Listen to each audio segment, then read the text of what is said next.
Good afternoon and welcome. आज का अपना क्वेश्चन है environment protection act 1986। So this is the important act. अभी तक अपन ने जो भी देखे उनमें सबसे इम्पोर्टेंट है ये environment protection act 1986। The environment protection act 1986 is known as the umbrella legislation of Indian environmental law. It was enacted in the wake of tragic Bhopal gas tragedy 1984 to provide a comprehensive framework for environmental protection that coordinates the activities of various central and state authorities. सो ये जो environmental protection act है 1986 का, इसको umbrella legislation इसलिए बोलते कि ये हर जगह अप्लाई होता। अम्ब्रेला कैसा, ऐसा सर्कल में खुलता, 360 डिग्री रहता, मतलब हर साइड से अपने को बचाता पानी से। तो उसी प्रकार ही एनवायरमेंटल प्रोटेक्शन एक्ट हर जगह पे लागू होता, मतलब ऑल ओवर इंडिया हर कोने पे लागू होता। तो ये एक्ट जब भोपाल गैस ट्रेजिडी हुई 1984 के, देन लोगों को ध्यान में आया कि यार एनवायरनमेंट से रिलेटेड एक एक्ट बनाने को होना। तो उस वजह से 1986 में फिर ये एक्ट इस्टेब्लिश किया गया। तो ये प्रोवाइड करता है एक फ्रेमवर्क जिससे एनवायरनमेंट को प्रोटेक्ट किया जा सकता है, एंड जो एक्टिविटीज़ रहती सेंट्रल एंड स्टेट गवर्नमेंट की, उनको उनके साथ कोऑर्डिनेट करके एनवायरनमेंट प्रोटेक्शन के लिए काम किया जा सकता। Here is a breakdown of the act in a way that is easy to understand for students and exam. First of all, background and constitutional link. The act was passed under the Article 253 of Indian Constitution, which allows the Parliament to make laws for implementing international agreements. मतलब ये act पास करा गया as per the article 253 of Indian constitution द्वारा, जिसने parliament को अलो करा कि वो लॉ बनाए जो भी इंटरनेशनल एग्रीमेंट्स हुए उन पे। In this case, the decisions made at the 1972 United Nations Conference on Human Environment in Stockholm. मतलब जो स्टॉकहोम कॉन्फ्रेंस अपन ने उस पर एक डिटेल वीडियो देखा, तो वो 1972 में जब UN conference on the human environment in Stockholm हुई, तो उसमें इंडिया ने कुछ वादे किए कि हम हमारे देश के अंदर ये सारी चीज़ें करेंगे। तो इसीलिए article 253 of Indian constitution parliament को अलाउ करता कि आप जो भी वादे आपने इंटरनेशनल एग्रीमेंट में करे, वो अगर आपको अपने देश में इम्प्लीमेंट करना है तो आप उस पर लॉ बना सकते। Objective: to protect and improve the environment and prevent hazards to human beings, other living creatures, plants and property. इसका मेन ऑब्जेक्ट यही था कि प्रोटेक्ट किया जा सके एंड इम्प्रूव किया जा सके एनवायरनमेंट कंडीशन को, एंड जो भी उसको हजार्ड्स है, मतलब जिसके भी हजार्ड से, ह्यूमन बींग को हजार्ड से, जैसे living creature, plants and property को है, अगर बैड इन्वायरमेंट मिली तो वो प्रिवेंट की जा सके। Definition: under section 2 subsection A, environment includes water, air and land and the inter relationship which exist among them and human beings. तो ये डेफिनेशन अपन ने पहले भी देखी। तो सेक्शन 2 सबसेक्शन ए के तहत इन्वायरमेंट की डेफिनेशन के अंदर वाटर आती, एयर आता और लैंड आता, और उनकी बीच की इंटर रिलेशनशिप जो एग्जिस्ट करती पानी और इंसान के बीच की, हवा और इंसान के बीच की, और ज़मीन और इंसान के बीच की, वो सभी इन्वायरमेंट के अंदर आता। की powers of central government: the environmental protection act gives sweeping powers to the central government MOEFCC to take all necessary measures to protect the environment. ये MOEFCC अपन ने बहुत बार सुना, अभी मेरे को उसका लॉन्ग फॉर्म याद नहीं आ रहा, आप गूगल पे सर्च कर सकते। Setting standards: fixing the maximum permissible limits of pollutants in the air, water और सॉइल। सबसे पहले तो ये MOEFCC ने स्टैंडर्ड सेट कर दिए, जैसे वो मैक्सिमम परमिसेबल लिमिट्स क्या रहेंगी। अगर आप पोल्यूटेंट का पोल्यूशन कॉज भी कर रहे हैं तो उसकी लिमिट फिक्स कर दी कि आप इतना लेवल तक अगर आपसे पोल्यूशन हो गया तो आप अपना काम बंद कर देंगे वगैरह वगैरह। Restricting areas: deciding where industries can और कैनॉट बी एस्टेब्लिश। मतलब इन्होंने ऐसे एरियाज़ को भी डिसाइड कर लिया कि किधर इंडस्ट्री एस्टेब्लिश की जा सकती है और किधर नहीं।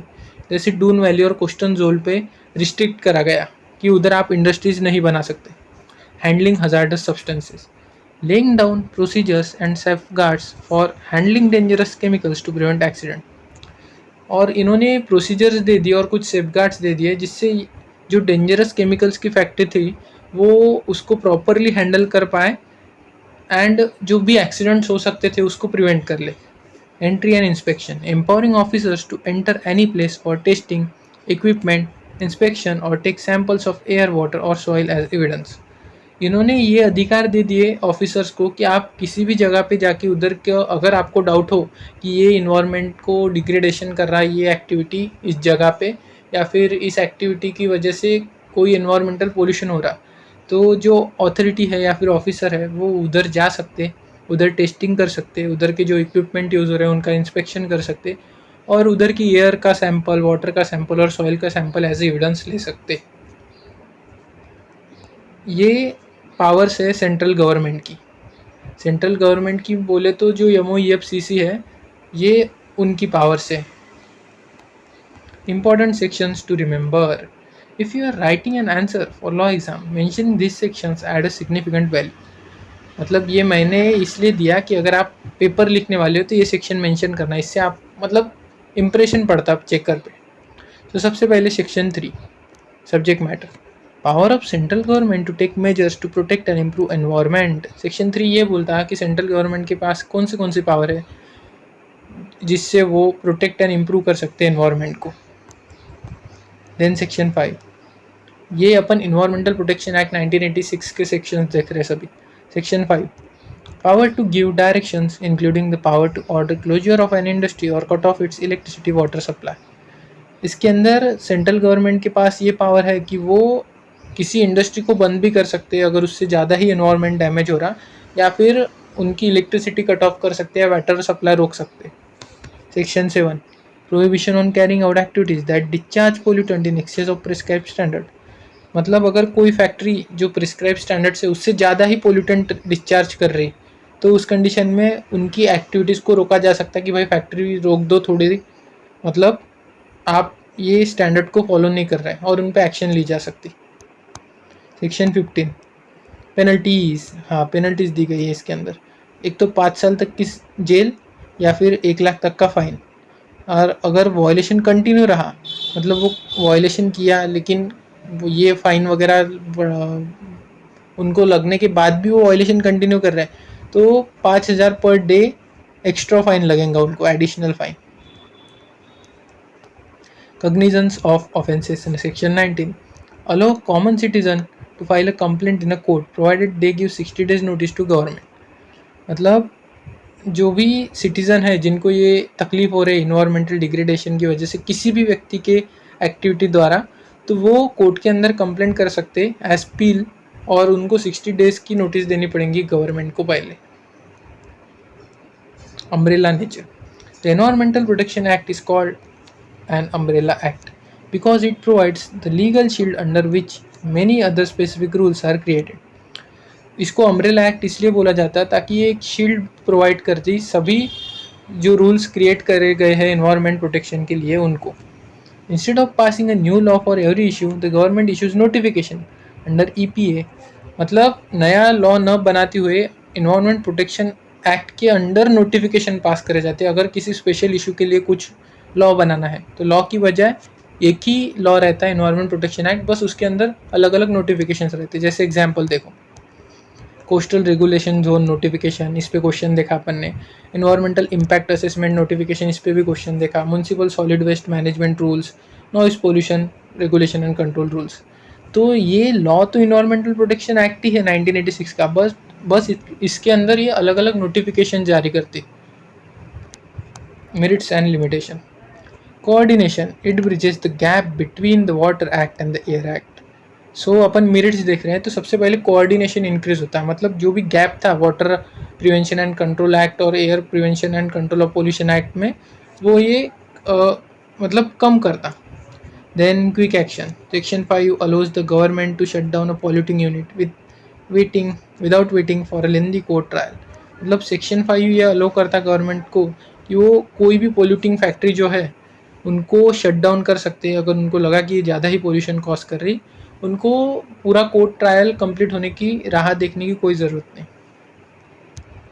Public participation, section 19 allows citizen to approach the court locus standi. ये PIL का कंसेप्ट है, ये जो अभी देखा अपन ने कि सिटीजन्स को भी अगर प्रॉब्लम हो रहा है तो वो भी जा सकते, लोकस स्टैंडी का rule. Limitations, Centralization. Too much power is concentrated with the central government. States often have less say. तो एक मिनट, आपको थोड़ा कन्फ्यूजन हो सकता है। ये जो है ना लोकस स्टैंडी का रूल, इसको सुप्रीम कोर्ट ने रिलैक्स करके अभी वो जो पब्लिक इंटरेस्ट लिटिगेशन है उसमें इसको रिलैक्स कर दिया। मतलब अभी अगर सभी पब्लिक को भी तकलीफ हो रही तो private individual on behalf of all that public वो PIL दाखिल कर सकता। ये जो बता रहा है सेक्शन 19 वो प्राइवेट इंडिविजुअल का है। मतलब अगर किसी व्यक्ति को पर्टिकुलरली किसी सिटीजन को अगर प्रॉब्लम हो रहा है तो वो अगर जाता है तो वो लोकस स्टैंडी अलाउ है, ये बता रहा है ये section 19। Limitation, centralisation. Too much power is concentrated with the central government. State often have less say. मतलब ज़्यादा पावर सेंट्रल गवर्नमेंट के पास दे दी इस एक्ट की वजह से, और जो स्टेट है, स्टेट गवर्नमेंट, उनको बहुत ही कम पावर्स है. लो penalties. The fines ₹1 lakh are often seen as too low for large scale industrial polluters in the modern economy. और पेनल्टी भी लो है, मतलब करोड़ों के इंडस्ट्रीज है यार, मतलब जिनका करोड़ों का ये रहता डे का प्रॉफिट या फिर लॉस बोल लो, तो उनका जो टर्नओवर है वो करोड़ों में रहता है और उनके लिए 1 लाख रुपए फाइन कुछ भी नहीं, ऐसा इनका कहना है इंडस्ट्रियलिस्ट लोगों का. तो आखिर में summary. Environmental Protection Act 1986 is the grandmother of all environmental laws in India. It doesn't just manage one type of pollution, it manages entire ecosystem. For your exam, focus on its origin, Bhopal gas tragedy, its status as an umbrella act, and the heavy powers given to the central government under Section 5. तो ये grand mother है, दादी माँ है सभी environmental law की India के अंदर के. ये सिर्फ एक प्रकार का पोल्यूशन मैनेज नहीं करती, बल्कि ये पूरा इंटायर इकोसिस्टम मैनेज करती. और इसकी ओरिजिन किधर से आई ये ध्यान रखना. मतलब भोपाल गैस ट्रेजिडी हुई 1984 में, फिर सेंट्रल गवर्नमेंट को लगा कि यार इसके रिलेटेड इन्वायरमेंट से रिलेटेड लॉ बनाना चाहिए, तो उन्होंने फिर ये इन्वायरमेंटल प्रोटेक्शन एक्ट 1986 इस्टेब्लिश करा. इसके अंदर जो 1972 में जब इंदिरा गांधी थी हमारी प्राइम मिनिस्टर, तो उन्होंने स्टॉकहोम कॉन्फ्रेंस अटेंड करी थी. तो उसके अंदर उन्होंने कुछ वादे किए थे कि ये हम हमारे देश में इम्प्लीमेंट करेंगे. वो इन्होंने इन्वायरमेंटल प्रोटेक्शन एक्ट 1986 में इम्प्लीमेंट करे. और इसको अम्ब्रेला एक्ट क्यों बोलते हैं. उसके बाद ज़्यादा पावर सेंट्रल गवर्नमेंट के पास है एज़ पर द सेक्शन 5. ये सब लिख लेना. तो सिंपली अगर ये क्वेश्चन आए तो सबसे पहले क्या लिखना है अपने को, ऑब्जेक्टिव, उसका background Bhopal gas tragedy, definition environment की ये रटना पड़ेगा आपको. उसके बाद powers, setting standard, restricting area, handling hazardous substances, entry and inspection. Then important section 3, 5, 7, 15 and 19, 5 he section है सिर्फ. उसके बाद अम्ब्रेला नेचर क्यों, जो अम्ब्रेला लेजिस्लेशन क्यों बोलते इसको. इसके अंदर ये नोटिफिकेशन जारी किए जाते, बहुत सारे बिना सेपरेट लॉ बनाते, एक ही लॉ रखते, उसके अंदर बहुत सारे नोटिफिकेशन और रूल्स ये बनाते रहते. देन मेरिट्स क्या है इसके, लिमिटेशंस क्या है, and summary. So thanks for watching the video.